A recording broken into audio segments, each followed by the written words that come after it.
ये question gate 2016 के अंदर आया क्वेश्चन है, तो देखिए इसके अंदर क्या आंसर होना चाहिए। इस क्वेश्चन के अंदर, क्वेश्चन थोड़ा अच्छा है। इस क्वेश्चन के अंदर इसने पूछा है average power dissipated in resistor R. इसके अंदर एवरेज पावर कितनी डिसिपेट होगी। तो ये एवरेज पावर कितनी डिसिपेट होगी हमको ये जानना है। तो हमको बस ये जानना है कि पूरे टाइम पीरियड के अंदर कितनी बार वोल्टेज इसको यहाँ पर मिलता है। मैं अगर बोल रहा हूँ कि टी नोट टाइम पीरियड के अंदर ये वापस एक ही कहानी को घुमाता रहता है, तो एवरेज पावर होगी 1/T नोट, 0 से लेके टी नोट, जो भी वोल्टेज को मिल रहा है। वोल्टेज को 1 मिल सकता है मैक्सिमम, और 1 की वैल्यू 5 वोल्ट है। तो जो यानी कि जो वोल्टेज मिल रहा है V² अपॉन जो रेजिस्टेंस R 10 किलो में, ये इंटू dt, ये कहानी इसकी होनी चाहिए। यानी कि आप एवरेज लेते हैं तो ऐसे कुछ लेते हैं, पर अब मैं एवरेज के लिए बोलूँगा कि 1/T नोट इंटू 0 से टी नोट। अभी 0 से टी नोट तक हमेशा इसको वोल्टेज V नहीं दे रहा होगा, कितने तक दे रहा होगा, तो मैं बोलता हूँ ये टी डेज तक दे रहा होगा। तो बस इसीलिए इसका आंसर कुछ अलग तरीके से आएगा। तो हम बोलेंगे कि V²/R T dash upon T note, ताकि अदरवाइज तो V² आंसर R आंसर आ जाएगा अगर मैं टी नोट तक इंटीग्रेट कर रहा हूँ, क्योंकि कॉन्स्टेंट बाहर निकल जाएगा, टी नोट से टी नोट कैंसिल आउट हो जाएगा। पर हमको पता है कि हर टाइम तक हमेशा 1 ही नहीं दे रहा होगा, कितनी देर तक 1 दे रहा होगा हम देखते हैं। तो हम यहाँ पे शुरू करते हैं इस गेम को कि कितने इसका टाइम पीरियड है पहले। तो देखिए इस क्वेश्चन ने जो बोला है उसमें बोला है कि स्टार्टिंग में D1 D2 D3 ये सब कहाँ पे are initialised with logic 0 1 0 1 0, D1 D2 D3 D4 D5 इस तरह से इनिशियल कर चुके हैं। स्टार्टिंग यहाँ से करते हैं। नाउ अब क्लॉक की जो ड्यूटी साइकिल है वो 30% है, ये भी आपको ध्यान रखना है। तो पहले तो हम ये देखते हैं कि यहाँ पर ऐसा हो जाने से अगली क्लॉक के बाद यहाँ पर एक तो कितने मोड काउंटर बन रहा होगा हमें पहले ही जानना है। तो आपको पहले तो दिख रहा होगा कि ये अपने आप में एक रिंग काउंटर है। अगर रिंग काउंटर है तो हम देखते हैं कि 0 1 0 1 0 स्टार्टिंग स्टेट ये है। अगली स्टेट क्या आएगी, तो सर उधर का जो 0 है बाहर निकलेगा, जो इसके पास पहुँच जाएगा, और ये सब आगे एक दूसरे शिफ्ट करते जाएंगे। तो मैं बोल सकता हूँ कि सर ये 0 आगे, ये 0 इधर, ये 1 इधर, ये 0 इधर और ये 1 इधर। इस तरह से इन्होंने अगली स्टेट बना दी। फिर अगली स्टेट क्या होगी, तो ये 1 इधर, 0 0 1 0, ये शिफ्ट करते जाते हैं एक दूसरे को। तो आप इस तरह से स्टेट्स निकाल सकते हैं। मैं थोड़ा सा इसको स्पेस लेना चाहता हूँ, तो मैं यहाँ लिखता हूँ स्टार्टिंग स्टेट जो थी वो 0 1 0 1 0 थी। फिर ये 0 इधर आ गया तो 0 1 0 1 हो गई। फिर ये 1 आगे आ गया तो 0 0 1 0 हो गई। फिर ये 0 आ गया तो 1 0 0 1 0 हो गया। फिर ये 0 आगे आ गया तो 0 1। आप देखते रहिएगा कि क्या वापस रिपीट कर रहा है अपने आप को। अभी तक तो रिपीट नहीं किया सर इसने। तो 0 1 0 0 1, फिर आगे 1 आ गया तो 0 0 1 0 0। क्या रिपीट किया इसने कहीं भी अपने आप को।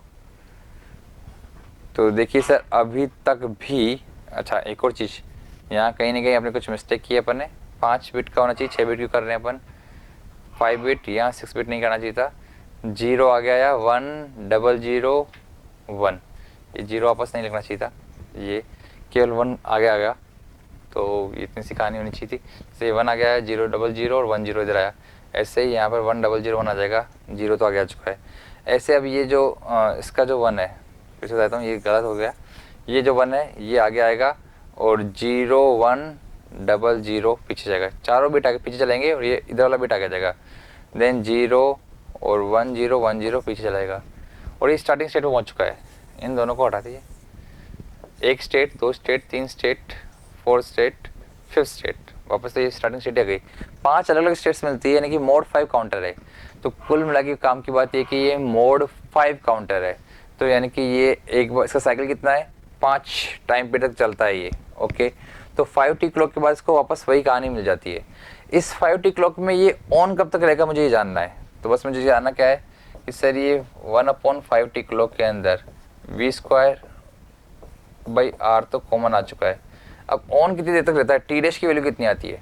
तो सर ये जब मेरे पास D3 और D5 में से कोई भी 1 होता है, D3 और D5 में से कोई भी 1 होता है, मुझे हमेशा क्या मिलेगा, वोल्टेज वहाँ पे 1 मिलेगा। ये 1 और 0 हो तो भी 1 मिलेगा, दोनों में से कोई भी 1 हो जाए, D3 या D5 में से कोई भी 1 हो जाए, मुझे आंसर 1 मिल जाएगा। तो देखते हैं D3 D5 में से कोई भी 1 कब मिलता है।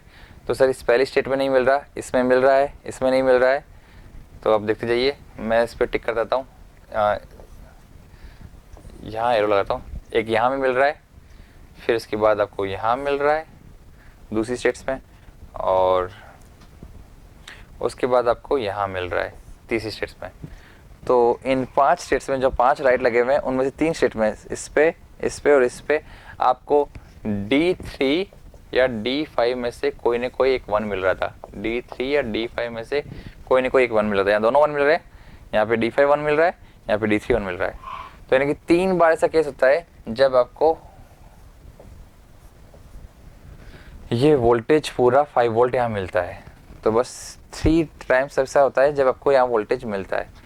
अब आता है, ये तो 3T नोट और ये 5T नोट हो गया। अब आता है कि इसमें ड्यूटी साइकिल 30% भी दे रखी है। देखिए ड्यूटी साइकिल से कोई फ़र्क नहीं पड़ता इस गेम को, ड्यूटी साइकिल से इस क्वेश्चन को कोई फ़र्क नहीं पड़ता। क्यों? क्योंकि आपको पता है कि ड्यूटी साइकिल आपको पता है चाहे कि 30% रही हो या 50% रही हो या 60% रही हो, एक बार यहाँ 1 आ गया, एक बार शिफ्ट हो गया यहाँ 1 आ गया, तो पूरी टाइम पीरियड तक 1 ही रहेगा, ये अपने को चेंज नहीं करने वाले। फिर उसके बाद ड्यूटी साइकिल कितनी भी रही हो, फिर अगली बार जब क्लॉक आएगी तो उसके बाद ये जो अपने शिफ्ट हो रहे हैं, जैसे जो अगली स्टेट बना रहे हैं वो अगली स्टेट वैसे ही बनाते रहेंगे, उन स्टेट्स को कोई चेंज नहीं होने वाला। उन स्टेट्स को फर्क ही नहीं पड़ता कि इनकी ड्यूटी साइकिल कितनी है, इनको तो क्लॉक मिलती है, ये अपने आप को चेंज कर देते हैं बस, फिर चेंज ही रहेंगे। अब ड्यूटी साइकिल 50% है तो भी चेंज ही रहेंगे, 60% है तो भी चेंज रहेंगे, 20% है तो भी चेंज रहेंगे। यानी कि ड्यूटी साइकिल से इनके आउटपुट को फर्क नहीं पड़ने वाला, ये उतनी देर तक रहने वाले हैं, ये एक क्लॉक तक ही ऑन रहने वाले हैं उस स्टेट पे, फिर अगली क्लॉक पे अगली स्टेट पे जाने वाले हैं, तो फिर इनको ड्यूटी साइकिल से फर्क नहीं पड़ता। तो बस यही आपकी एवरेज पावर का फॉर्मूला हो चुका है, ये आपकी एवरेज पावर आनी चाहिए। T नोट से T नोट कैंसिल आउट हो चुके हैं, तो 3/5 यानी कि 0.6 इंटू V²/R। वोल्टेज यहाँ पर इसने दिया है 5 वोल्ट, तो 25/10 किलो ओम, तो 25 इंटू 6 कितना होता है 15, तो 15/10 आप ये ले सकते हैं वोट के अंदर। तो बस पावर किस में निकालनी है, यहाँ पे एवरेज पावर निकालनी है आपको मिली वोट के अंदर। तो यहाँ पे आपको ये फ़ायदा हुआ है। अच्छा, यहाँ पे 10 किलो ओम है, तो यहाँ पे आपको पता है कि जो मिली के लिए केवल 15/10 ही बचेगा, और 1.5 वोट आपको मिल जाएगी मिली वोट के अंदर। मिली को जैसे इस किलो को, यहाँ पे जो किलो है और उसके 1000 को मैं आपस में कैंसिल आउट करने वाला हूँ। तो 1.5 मिली वोट बहुत सिंपल आंसर है, मेन लॉजिक समझ में आना चाहिए, बाकी क्वेश्चन तो बहुत क्लियर है। और सबसे अच्छी बात है कि यहाँ पर इस क्वेश्चन में आपको वैसे भी क्लियर कर रखा है, अपने बुकलेट के अंदर बहुत अच्छे से सोल्व कर रखा है। और हम यहाँ पे ड्यूटी साइकिल क्यों नहीं ले रहे हैं ये भी लिखा है, इसने अच्छे से समझाया है। बस आपको मैंने मैंने खुद ने सोल्व करके आपको वापस एक बार गो थ्रू कर दिया, वापस याद दिला दिया कि ये सवाल कैसे सोल्व होता है। तो समझ में आया होगा आपको hopefully. Thank you. If you really like the video, please hit the like button, share the video, subscribe to our YouTube channel and press the bell icon for the latest updates. Thank you.